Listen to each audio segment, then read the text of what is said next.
Donc, analyse du travail Coca-Cola. Donc, je vais ouvrir le travail de Cynthia dans Dimension et on ira éventuellement voir le Illustrator. Donc, vous avez tous fait dans Illustrator. C'était possible aussi de le faire dans Photoshop, en fait, hein, le projet, mais dans Illustrator, c'est bien. Voilà. Ok, ça arrive directement, correctement. Donc, il y a quelque chose qui me perturbe un peu, mais tu vas pouvoir m'expliquer éventuellement. C'est ces raccords d'images, en fait. C'est... Pourquoi, en fait?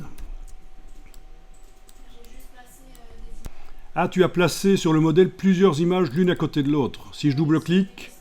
Ah non, sur Illustrator, d'accord, parce qu'il n'y a qu'une seule image importée. Ok. Donc... Et... Parce que tu n'avais pas assez de... pour faire le tour de la canette, en fait. Mais tu n'as pas essayé de faire un raccord, une symétrie éventuellement, ou un raccord, ou essayer de travailler. Non, on considère éventuellement que c'est un projet, et que, voilà, c'est un truc vite fait. J'imagine que tu n'y as pas passé 3 heures. C'est un truc... C'est ça, en 10-15 minutes. Mais du coup, on a 3 lunes, c'est marrant. Mais voilà, on peut considérer que c'est un projet et fait en 10-15 minutes, et voilà. Donc, ça n'est pas trop un problème. La couleur de fond, blanche, tu as mis du blanc partout. Même sur l'ouverture, là, éventuellement, tu as mis du blanc avec une texture. Tu es allé chercher une texture, visiblement, de plastique granuleux, quelque chose comme ça. Alors, voyons. Coca-Cola Marshmallow, ça n'existe pas déjà, ça? Non, c'est peut-être une autre marque, enfin une autre marque, un autre modèle, ça me rappelle quelque chose.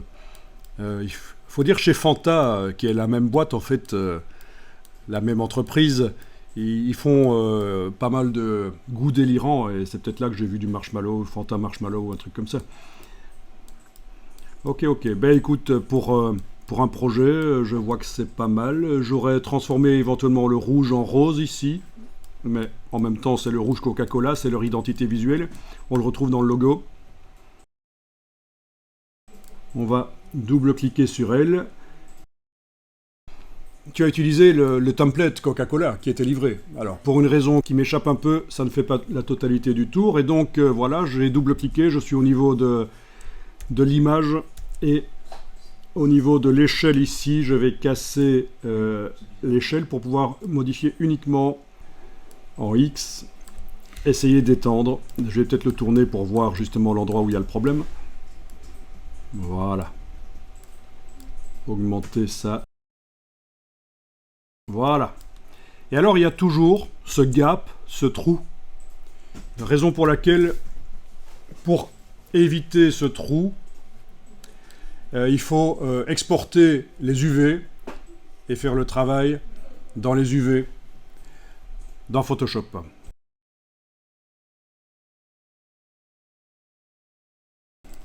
Pour un projet, c'est pas grave, sinon, pour quelque chose de plus sérieux, il faudrait utiliser le système de l'export des UV, c'est-à-dire mettre à plat la canette et dans Photoshop, sur la version à plat, mettre l'étiquette. C'est tout à fait acceptable comme ça, c'est un projet.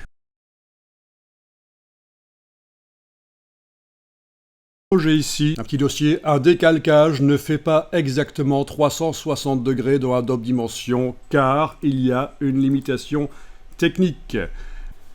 Donc voilà, c'est dans la communauté Adobe et il y a quelqu'un qui pose une question. Le décalcage ne fait pas tout le tour d'un objet dans Adobe Dimension, blablabla, le même problème que ce que vous avez eu. Et alors, il y a une réponse, at this time, parce qu'il a posé une question, en ce moment ça ne marche pas, ben non. Et l'équipe de Adobe travaille sur une version simplifiée de l'exportation UV, mais c'est déjà tellement simple, ça risque d'être difficile. Donc vous voyez, quand on cherche un peu sur Google, on trouve les solutions, on comprend que les limitations techniques qu'on a sont normales, que les autres l'ont aussi.